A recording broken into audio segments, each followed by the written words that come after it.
when I came to this issue with a fresh look, with those kind of my priors and what I got into, what I wanted to find was that in the goodness of the rule of law, that you as an investigator carried this out to the highest ideals, that it was not a politically motivated investigation.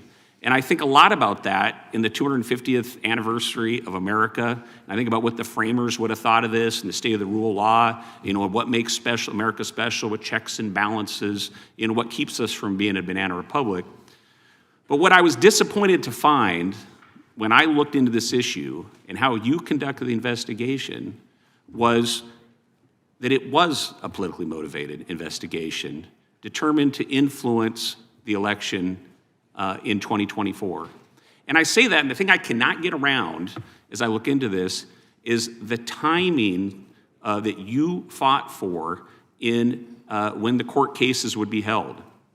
Now, to my understanding, the Department of Justice says you're not supposed to have politically motivated timing of a court case. But when I look at the timing that you pushed for and the jurisdictions between New York and Florida, and with all the other things that President Trump was engaged in, that looks very politically motivated to me, and I think to the American people as they take a look at this issue to try to influence the election. So that's where I come down after today's hearing, my own independent investigation, and your commentary. I sincerely hope that conclusion is incorrect, but that's the conclusion I come to, and I think when most people, if they look through this not through a partisan lens, I think they'll come to, they will not be able to get around the fact of how you timed these elections. I think that's really to the detriment of the American Republic and for where we sit today as a country.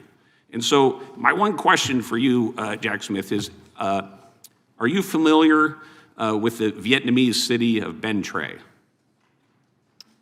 I am not. Well, Bến Tre was the site of an intense firefight in early 1968.